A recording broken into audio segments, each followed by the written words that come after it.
અમરેલીમાં કોંગ્રેસ માઇનોરિટી સંમેલન મળ્યું હતું, જેમાં અમદાવાદના વર્તમાન ધારાસભ્ય ઇમરાન ખેડાવાળા, પૂર્વ ધારાસભ્ય ગ્યાસુદ્દીન શેખ અને પ્રદેશ ડેલિગેટો હાજર રહ્યા.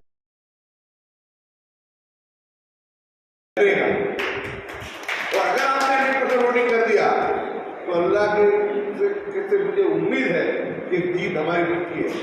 आप बहुत खुशनसीब हो, आपको बहुत अच्छी कैंडिडेट मिली है केरी ठुमर. इनके पिताजी का जो है विधि ठुमर गुजरात विधानसभा में 15 साल भारतीय जनता पार्टी की छाती पे चढ़ करके हमने जो मूंगों को गला है. नरेंद्र मोदी की छाती पे जाकर के हमने उनका विरोध किया है. लेकिन कभी कभी बहुत दुख के साथ कहना पड़ता है कि मैं इमरान खेड़ा और काजल ज्यादा जब बात करते थे मुस्लिम समाज की, तो हमारे पार्टी के कुछ हिंदू लीडर हमारे पीछे आते नहीं थे. लेकिन ये वीरजी ठुमर हमेशा उसने हमको साथ दिया और हमसे पूछा कि मेरे कौन से मुस्लिम समाज के मुद्दे हैं उन्हें विधानसभा में उठाने, और वीरजी ठुमर उस मुद्दों को उठाया और ईमानदारी के साथ उठाया. आज उसकी बच्ची लड़ रही है, नेक है, समझदार है, पढ़ी लिखी है और हमारे लिए हमदर्दी भी रखती है, क्योंकि जेवा बाप एवा बेटा. उन्होंने हमेशा मुझे भी पूछा, इमरान भाई को भी पूछा, जावेद भाई को पूछा कि मुझे कौन से मुद्दे माइनॉरिटी के लिए उठाने. कभी कोई हमारे पीछे खड़ा हुआ या ना हुआ, लेकिन वीरजी ठुमर हमेशा विधानसभा में हमारे साथ खड़ा हुआ है.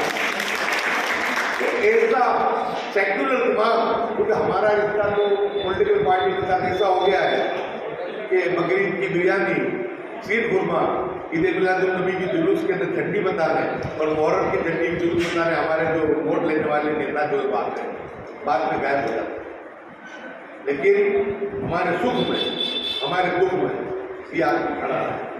आप सबकी फर्ज है, आप सबकी फर्ज है कि इस देश के आइन को बचाना है, इस देश के संविधान को बचा करके इस देश की लोकशाही को, इस देश के भाईचारे को बचाना है.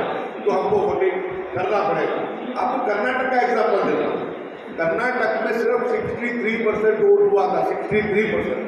लेकिन हमारे समाज का कितना मतदान था? 85.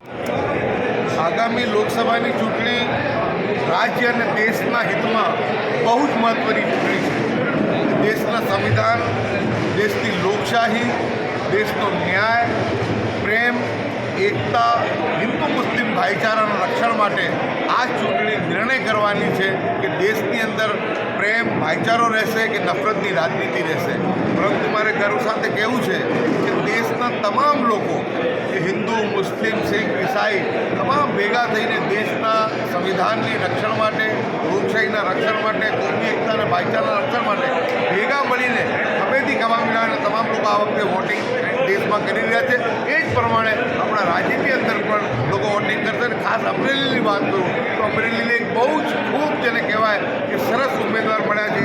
એમના પિતાજી સાથે વિધાનસભામાં કામ કરવાનો મને અને મારા સાથી ધારાસભ્ય, મારા વર્તમાન ધારાસભ્ય ઇમરાનભાઈ ખેડાવાલાને ખૂબ તક મળી છે. એક સેક્યુલર વિચારધારાનો માણસ છે. એ હિન્દુ મુસ્લિમમાં ભેદ નથી રાખતા, એ ગરીબ પછાતમાં ભેદ નથી રાખતા. જ્યારે પણ ત્યાં કોઈ પણ મુસ્લિમ સમાજનો પ્રશ્ન આવ્યો હોય એવા સમયની અંદર વીરજીભાઈ ઠુમરે હંમેશા મને અને ઇમરાનભાઈને કીધું છે કે મારું સમર્થન તમારી સાથે છે. અમે તો બોલતા, પરંતુ વીરજીભાઈ ઠુમર બેબાદ થઈને જ્યારે આજે મુસ્લિમનો મોં બોલવા માટે બી લોકો મોઢું છુપાતા હોય એવા સમયની અંદર વીરજીભાઈ ઠુમર ડંકાની ચોટ પર ન્યાયની, પ્રેમની અને ભાઈચારાની અને મુસ્લિમ સમાજ અને ગરીબ સમાજના હિતની વાત કરતાં ક્યારેય ખચકાતા નહોતા. તો મને ખૂબ આનંદ છે કે એમનો જ વારસો છે. એનીભાઈ ઠુમર જ્યારે આજે અહીંથી લડી રહ્યા છે એ વખતે એમના પિતાજીએ કરેલા કાર્યો, એમના પિતાજીની જે એક લાંબી રાજકીય કારકિર્દી છે અને એક સમજ છે, એને જોઈ લોકો મને મત આપતા. અને મને વિશ્વાસ છે કે આ વખતે અમરેલીની અંદર કોંગ્રેસનો 100% વિજય થવાનો છે. અને ગુજરાતની વાત કરીએ તો ગુજરાતમાં પણ ઇન્ડિયા ગઠબંધનની સીટો જે છે ભારતીય જનતા પાર્ટી કરતાં એક વધુ જ આવશે, ઓછી નહીં આવે. ખૂબ જ પરિવર્તનની લહેર છે. લોકો હવે આ નકલી રામ ભક્તોને સમજી ગયા છે. રામનો સંદેશ શું હતો તો મર્યાદા પુરુષોત્તમ રામ હતા. એમણે તો આખા વિશ્વને જે સમજી જે મિસાલ આપી છે એકતાની, ભાઈચારાની, સન્માનની, ગરીબ પછાતો માટેના ન્યાયની, એ જે છે એને જે બદનામ કરનારા લોકો છે એ લોકોને મળશે. અને શ્રી રામ પણ એમને સાથ નથી આપવાના. અને આ વખતે જે છે એમનો ખૂબ મોટી પરાજય થવાનો. ઇમરાનભાઈ.